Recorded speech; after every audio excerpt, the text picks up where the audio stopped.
I like challenges like anybody. You know, and people ask me all the time, how did this happen? Was this the grand plan? I kind of take things as they come. I kind of wander through the forest without a compass. And when I see an opportunity that steps out in front of me, I look at that and say, is that something I can take advantage of, or is it something that we need to keep on walking and pass on by? Everything is a challenge. Should I do it? Should I not do it? Once you make the decision to go for it, I go all in.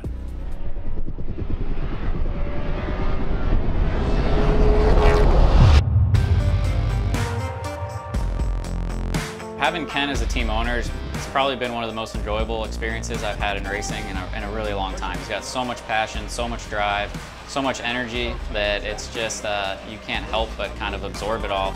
I've been tried and you know I've been tested,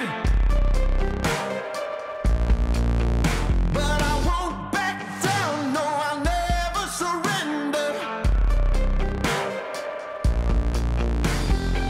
I've seen the proof, I know the truth, this is what I was made to do, I was born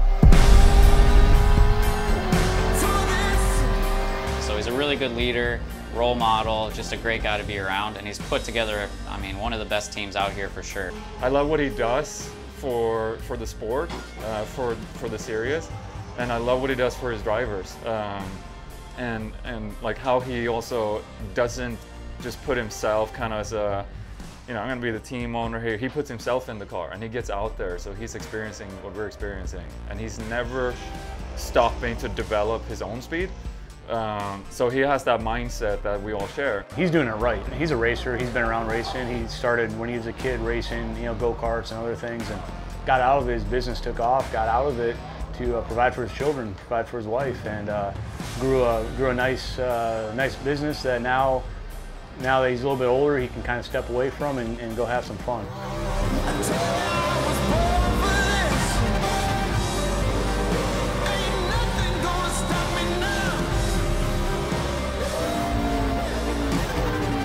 Ken's who I want to be when I'm his age.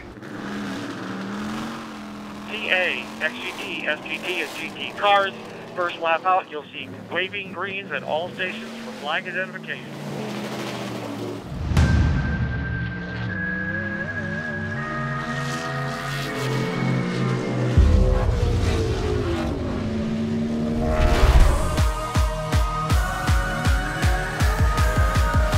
I like to sing while I drive.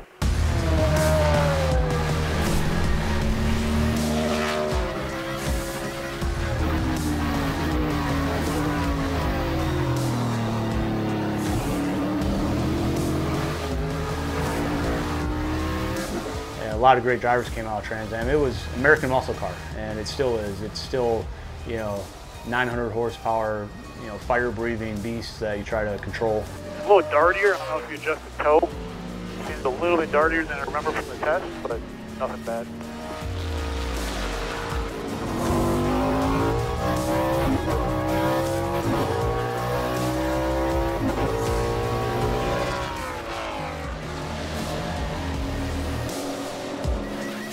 Down to 15 pounds of oil pressure. The clutch seems like it's slipping. 243 on the temp. It was up to 255 even with air going through it. If things are going to go wrong, this is the time you want it to go wrong. And we lost our clutch during that session. Actually ran a pretty decent time. I mean, we were fourth quick overall, and literally didn't have a clutch that was biting, you know, that was putting the power to the ground.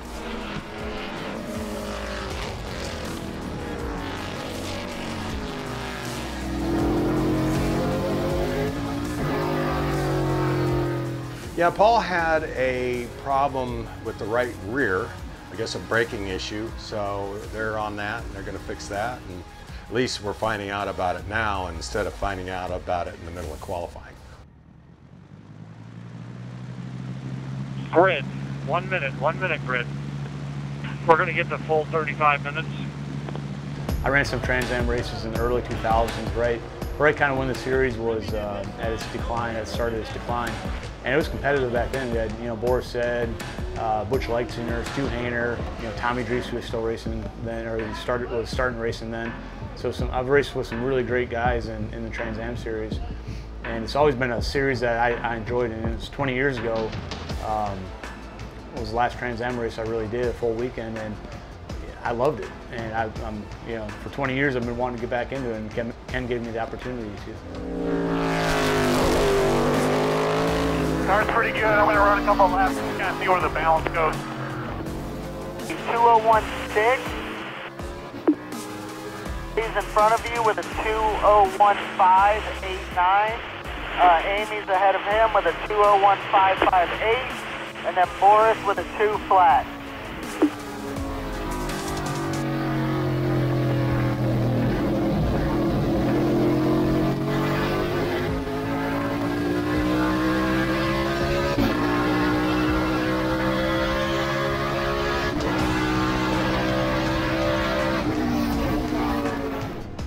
Car, Ken, how's it feel? Luce, I'm going mid-bar here. I thought for sure that last 201 was going to be a 159 something, because I nailed it. I'm having a great time driving the car. I've been faster than I've ever been at Sebring by a lot. And then also Paul Menard is on pole. You know, it's the second practice of the weekend, and he's #1. And a 159.5. Nice. I feel good about 17 the first session. I feel pretty good about it now.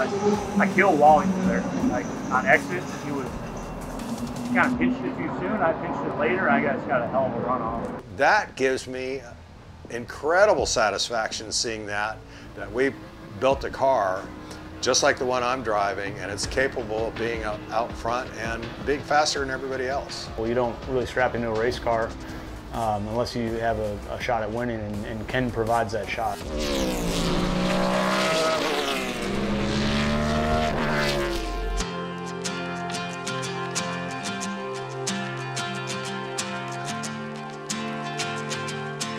One of the things that I like about the drivers that are driving for us, you know, Cameron Lawrence, for example, is always wanting to go quicker. He's always looking for ways to gain an advantage. And it could mean from looking at data, from looking at pictures of, you know, angles of splitters, that type of thing, how much ground clearance the front of the car has under braking, any possible thing that he can gain an advantage, he's looking for. And that's what I like. He's not satisfied. He's not happy. You know, he'll only have a smile on his face when he gets there the first day of practice, and maybe you'll get a smile out of him at the end of the race, but nothing in between, because he's a perfectionist. And that's what I like about him. Carl Rydquist is very technical, very engineering minded, and there's always a reason for why a car performs the way it does or underperforms, and he knows the adjustments that it needs to make it go faster.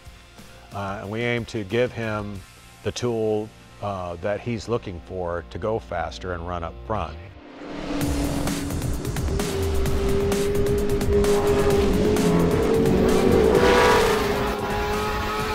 Hi JJ, I'm going to need more front control. The front's just floating up in the air. Day one is just getting as much data as we can. Sebring, most of these tracks we're going to now, are tracks like Sebring have been pretty worn out and getting pretty low on grip, so they change pretty frequently and dramatically with temperature and what rubber's on the track even, and there was some testing going on earlier in the week with different rubber than what we're running now. So the Pirellis like to be on Pirelli rubber, so we're just getting as much data as we can. So talk to me for a second, Cameron. Do you want a little bit or a lot? Let's do a lot and just make the change. It's like instant transition. As soon as you go to throttle, it's like instantly picking up the nose. It's too much. The goal is just to put it on the very edge and find out where the limit of the grip is and the limit of the car, and that's really, shakedown is almost driving over your head a little bit to see what the direction needs to be. You know, I've done all the studies, I've did, you know, all my decisions for the season based on the knowledge that I had with the setup I had, the speed I had with the national field.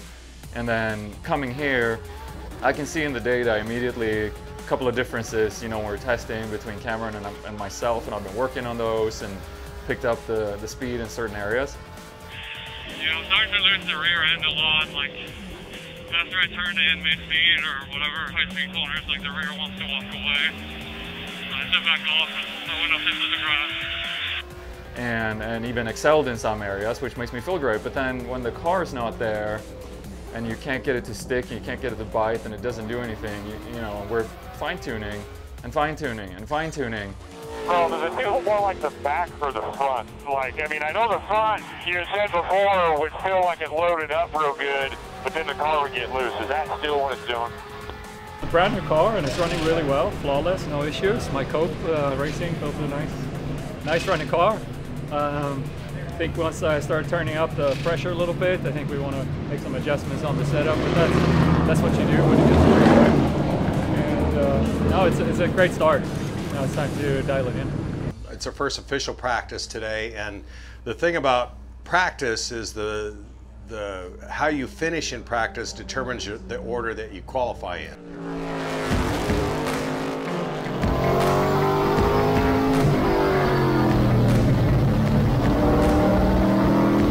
You know, after testing's afternoon session yesterday, we weren't quick enough, and you know, we were close. Amy and Wally Dallenbach and I were within a tenth of each other, but there were quite a few cars in front of us that, you know, were quite a bit faster. And so, you know, I was kind of disappointed because we've been working so hard. The guys have been working so hard, and I kind of felt like I was letting them down, you know. And I felt I left it all out on the track as hard as I could run. But then after we looked at the data, you know, where am I losing the time? We overlaid it with Paul. What I'm here to do is analyze the data, look at the session from the track and figure out where we can improve. Every session we have logged so much data that we can actually really dive in and find out how we can make the next session even faster. The lighter line is Paul, the darker line is Ken, and he's difference of about 10 miles an hour there. So what I look at the brake traces.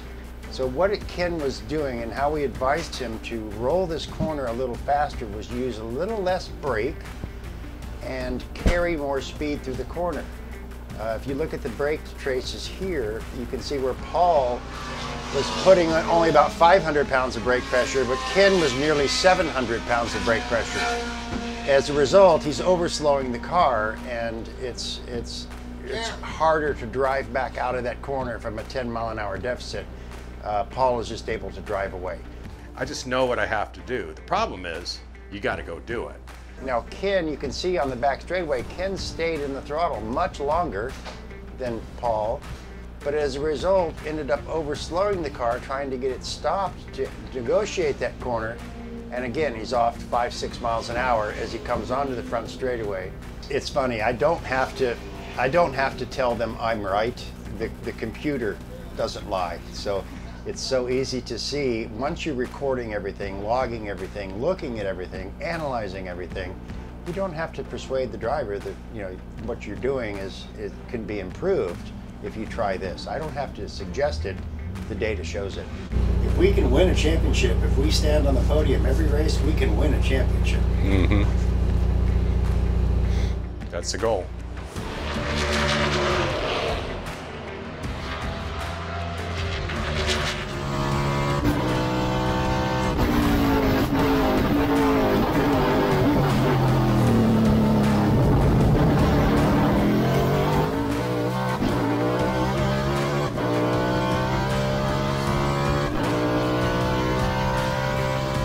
We're currently P4 with a 159.78. Amy is behind you with a 2.788, so she's a second behind. Yeah, baby. 59.7, P4. Yeah. P4? Oh yeah. Hey, I just want to be under 2 minutes. That's all I wanted. You did that in one lap. I'm not just here to drive my car, but, you know, help any way I can and coach Ken a little bit. And it was great having Paul on board. He's a ton of help and a great driver, so we're able to compare data with, you know, him and Ken in the same car, and that was a big help. So got to coach Ken up a little bit before qualifying, and he set a goal of champion sub 2-minute lap time, and yeah, as soon as he did that, pretty much the whole tent and trailer kind of exploded, and everybody was happy for him because we knew that was his biggest goal, and I mean, he knocked that out of the park, no problem.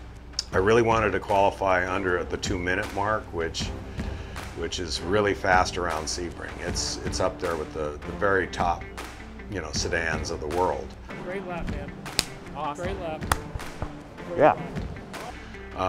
And there was only 4 cars to do it, and it was Dyson, Martin, Raginger, and Paul Menard, and myself. We're the only ones to be on sub 2 minutes around Sebring in a Trans Am car, and it feels really good. That slick after the second lap, it was like, oh, we're not going any faster. First 2 laps, that's all she was. Yeah, we're under 2 minutes, that's a big deal. Dyson did a 157.838. Martin did a 158.039. Paul did a 158.774. You did a 159.780. Amy a 2.788.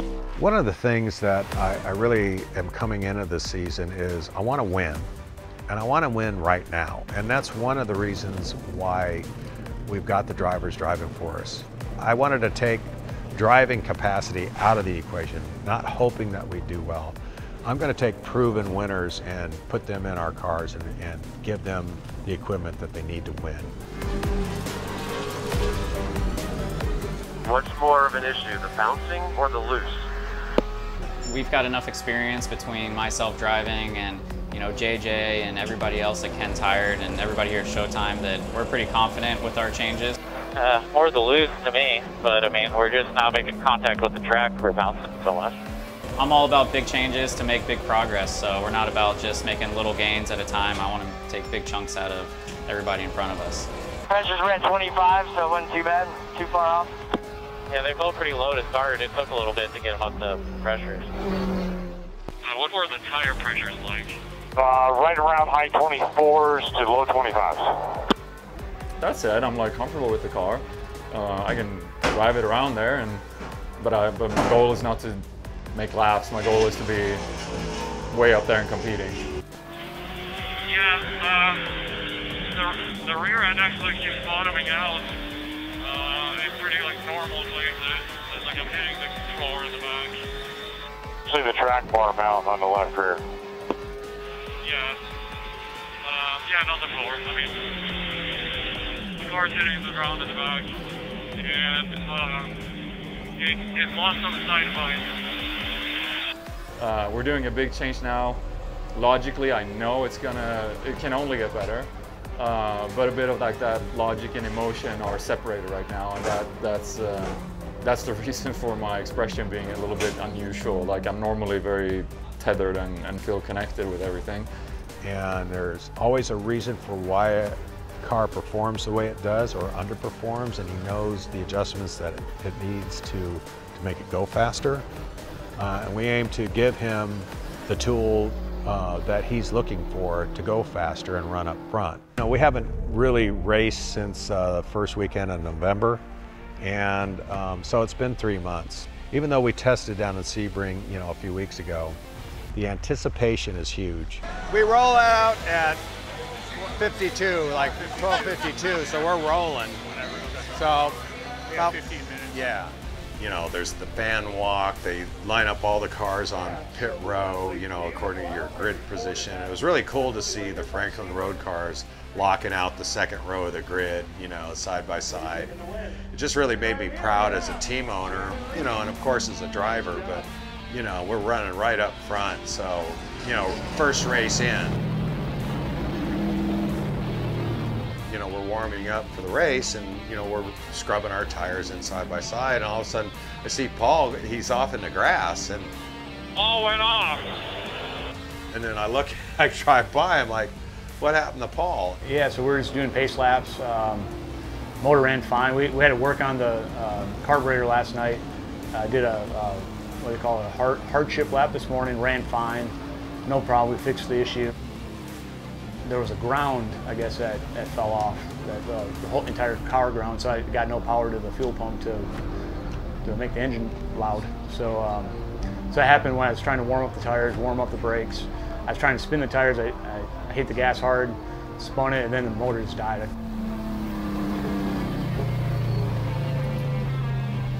It popped and then it quit.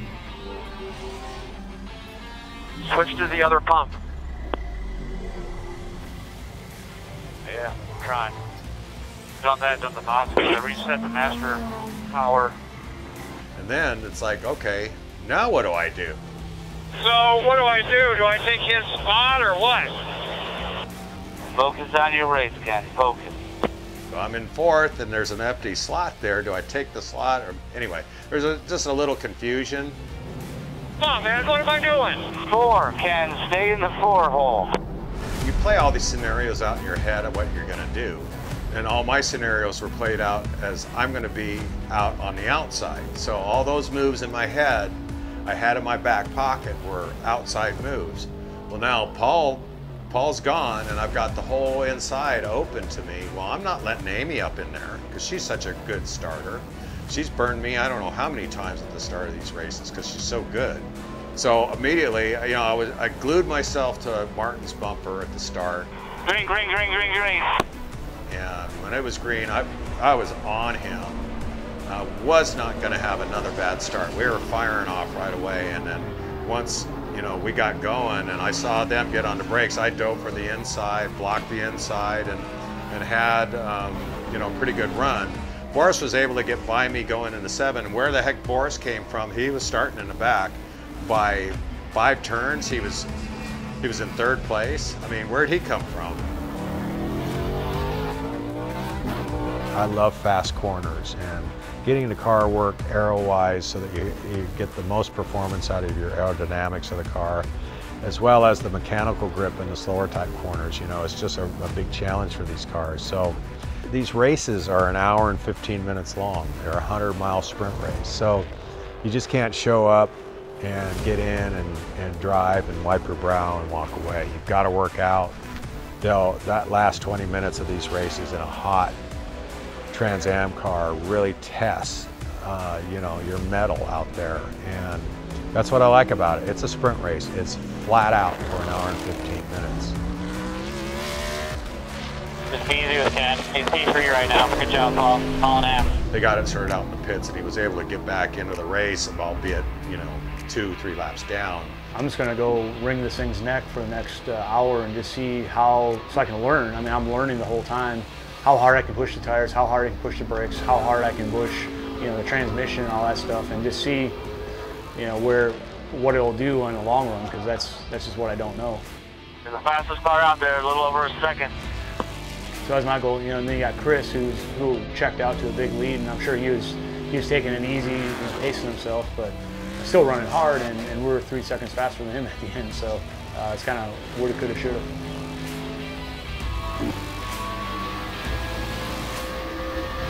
Did you see what's going on with the number 5 car? Yeah, we're done. The rear end broke. Copy that. I will let the live stream people know. Then at the very end broke where the drive shaft goes into the rear end. Something in there broke. So lots of smoke, lots of oil. That was it. I'm bummed, but I'm also excited. I mean, I'm obviously super happy we got the fastest lap of the race. Super happy we had the pace that we did throughout the race. But I'm bummed of what could have been. I feel like we had a car that could have won the race. If I could have held with Dyson and Reginger early on, I was just going to let them try to burn up their stuff. And I've got a lot of experience on old, wore-out tires, so that was going to kind of be my bread and butter.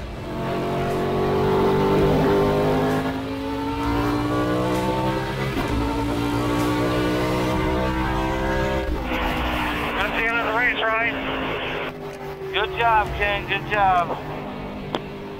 Great job, buddy. Good job, man. P3. That's excellent, boy. I got nothing on the rear, I'll tell you. That's hanging on. Great job. Congrats on the podium. We are legit. Bummer. What happened? Thanks. What happened? The ground came off. Oh, shit. So I lost power. He saw me go off. I'm fiddling with the switches and it freaking ran off the track.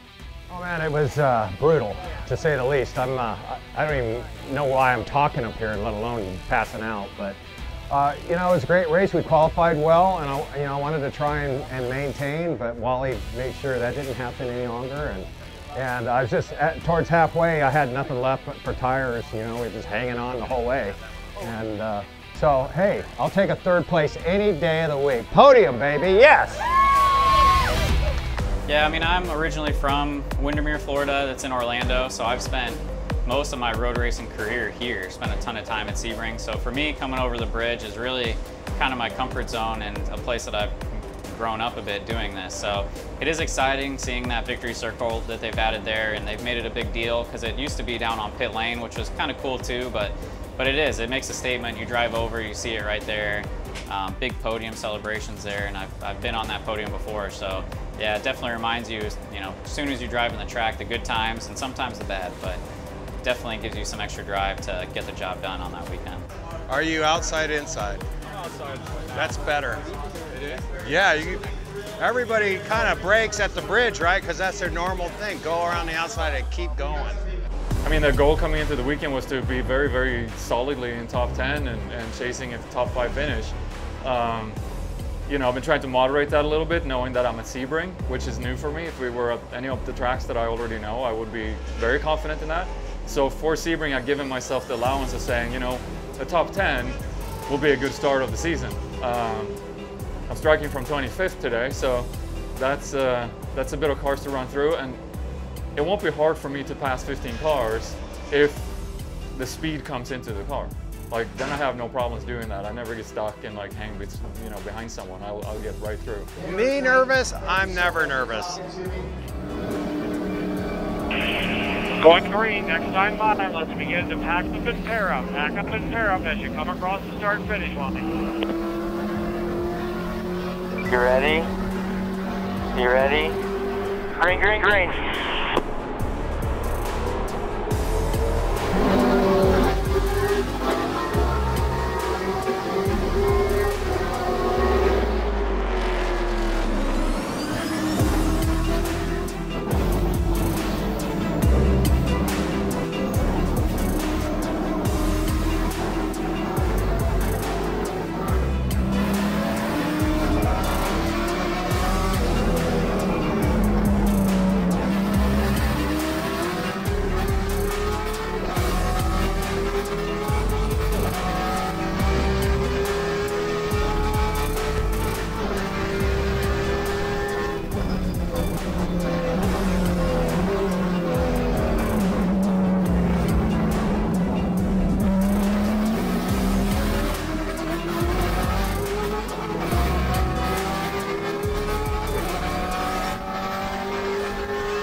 it's pretty common to be hitting on the front and rear frame rail, especially the rear, obviously full of fuel.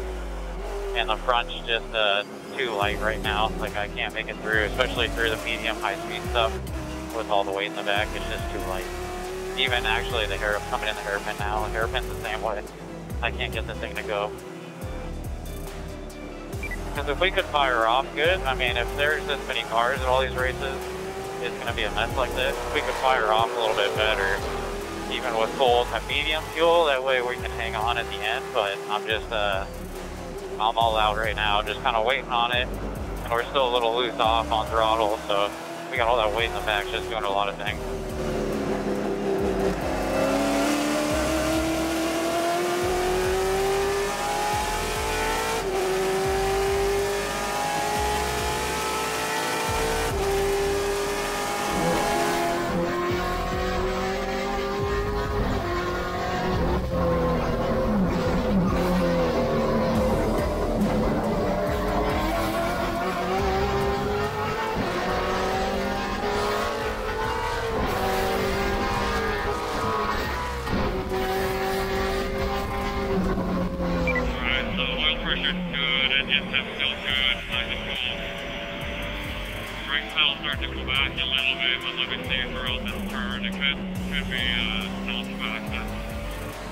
So other than your pedal fade, how's the car for you? It's pretty good. It's pretty good. It's raceable. I get to pick lines and move around. And, I mean, I'm now feeling that there's a lot of grip, but the car's pretty heavy, and I'm starting to go real fast. And, but you know, let me keep working on it.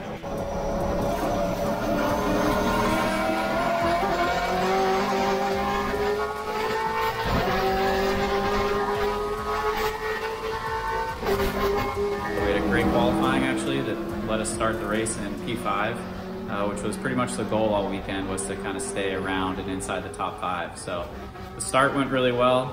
It was pretty crazy with almost 50 cars on the grid. So luckily we're at the front end of all the mess at the beginning of the race, but was able to get away cleanly.